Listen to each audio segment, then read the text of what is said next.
So instead of, oh boy, it's hard to even do, especially at a certain tempo.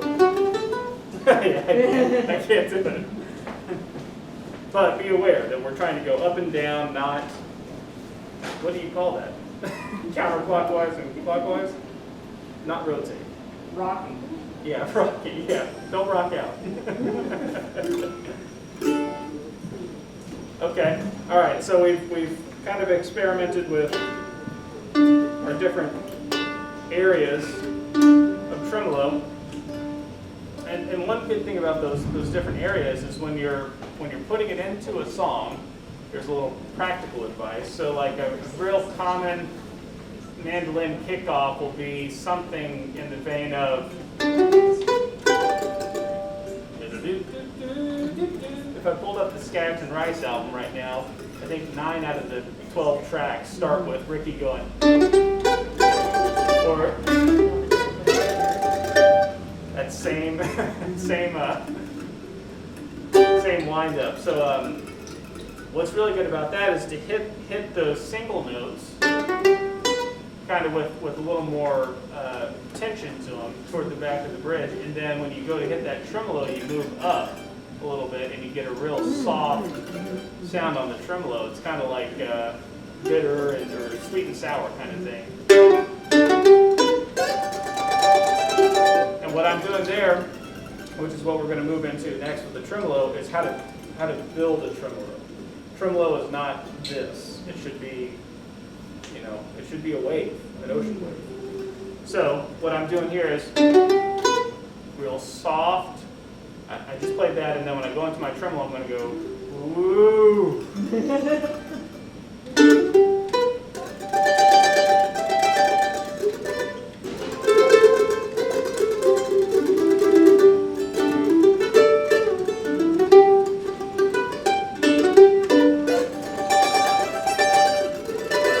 So right there, that's like a lot of people make fun of me for all the pedals steel stuff I like to talk about and incorporate, but that's really a pedal steel thing that I just did. It's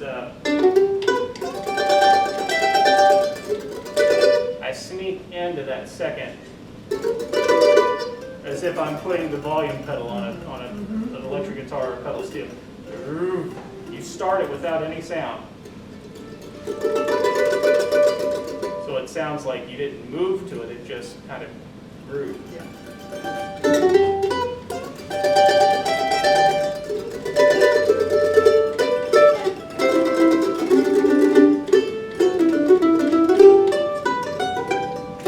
So let's just take our D string, and I want you to go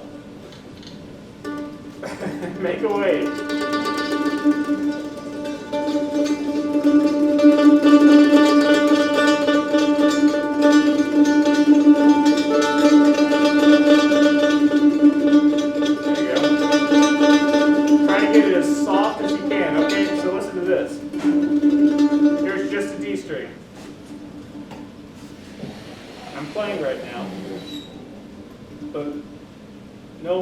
First row can hear this, and yet when I do something else with it, it means something. So you go, now you're really into it.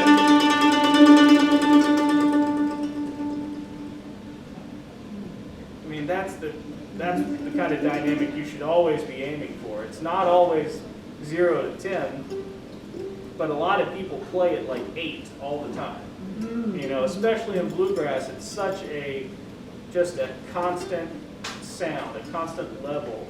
And especially when you have 5 people, 6 people together in a band, and even more when you have more than that in a jam, we're all fighting to be heard. And so as soon as someone comes in with,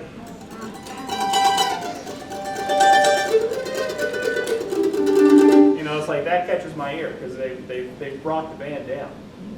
Instead of going to where the band is, they've said, no, we're going to bring it down. You can't go back up until you come down. So really think about playing as quiet as you can, and then bringing it up to as loud as you can with good tone, and then back down. and that's another piece of both. So work on that. Go as quiet as you can.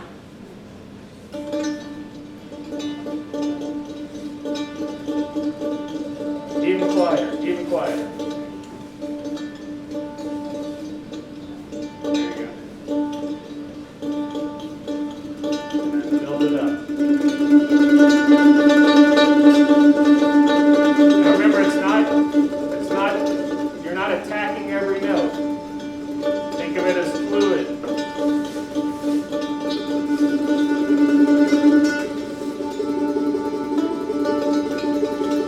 Yeah, now give it even louder. Loud as you can. Now see, when you get louder, that's going to show the flaws in your right hand. Because you can only get to a certain loudness, or you lose your tone really quick. So, if I'm just playing from my elbow, it's hard to do, but well now I've lost my tone because I'm having to move all of this to play at that kind of speed.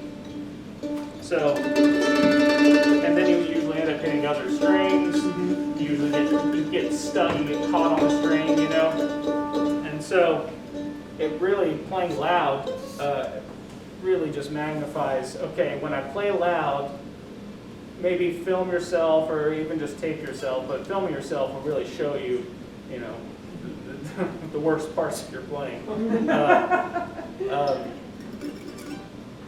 Just be aware of what's moving when I do tremolo, you know,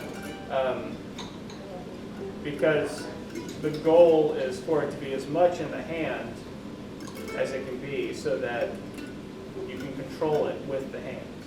You're not worried about controlling it with the elbow or the shoulder or anything like that, because those are two extra variables and that's a whole lot more muscle to move. So I can get really loud with just my fingers, you know. Don't feel like you have to get real loud by moving your whole body, shaking your fist. You know, that's not the goal. You can make really loud music by tightening up on the pick and keeping it within the hand. All right, so let's do it one more time. Go real soft as you can go. I almost don't even want to hear you. That's what they tell me. Yeah, okay. Now build it up. Build it up to like a normal volume. All right, keep that wrist loose. All right, now get it as loud as you can go. And feel where the tension is. Feel for the tension.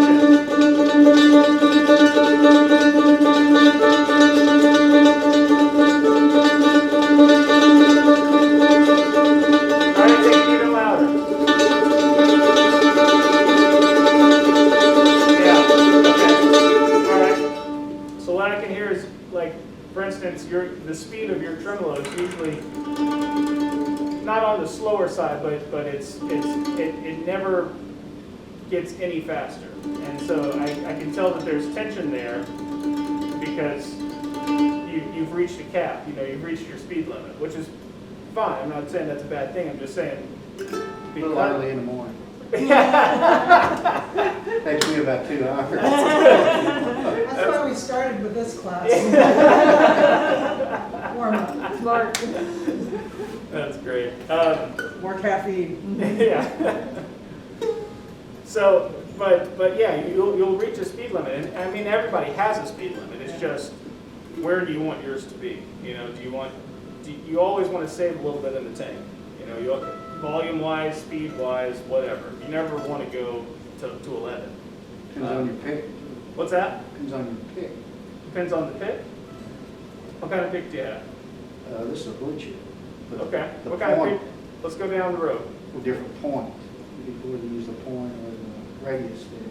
Yeah. A lot faster radius. Yeah. I'll let you have that one. A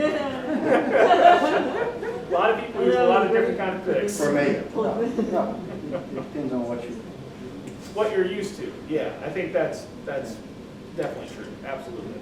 If I picked a different pick out of my case and tried to play the exact same sound as I'm making right now, it would be a totally different. It would take time to work up to that. What kind of picks are you guys using? I'm using a Kenny Smith blue chip. Okay, cool. Blue chip. Blue chip. Who's feeling the chippers? Oh, I Blue like chip? that one. I have the tater bug special. Woohoo! Right over there. Brought to you by. All right. Man, you guys got money. I found this in an ashtray. I don't even know what it is. It's rubbed off, so it's not.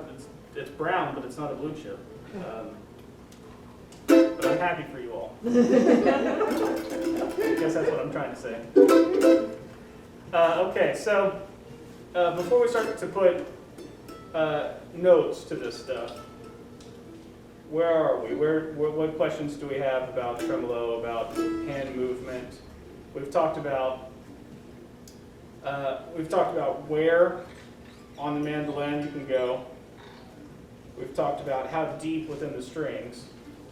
We're trying to tackle all the different planes. You know, we've talked about this plane. We've talked about this plane.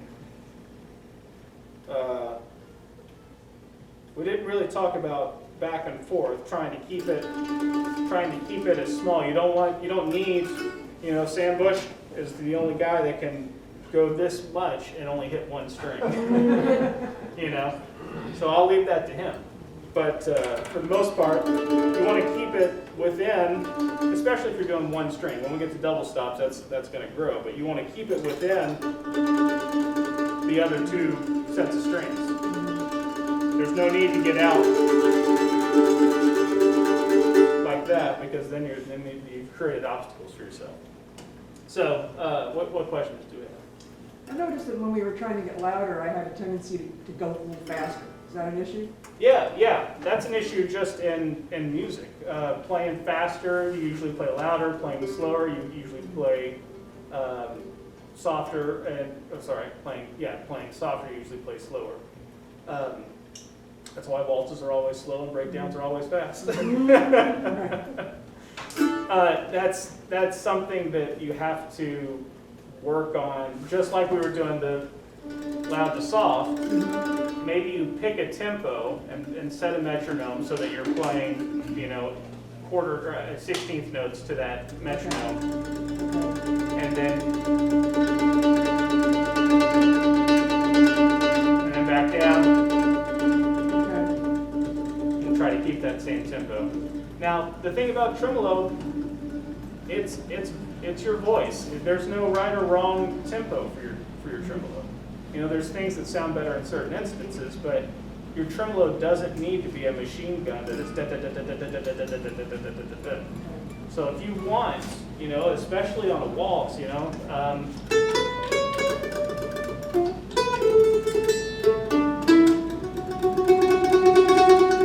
I start slow. It's all part of that building thing. You know, you can start soft and slow and get fast and loud. And that's okay, because it's not individual notes. It's not something that is quantized. If you're a tech person, you know, if you're looking at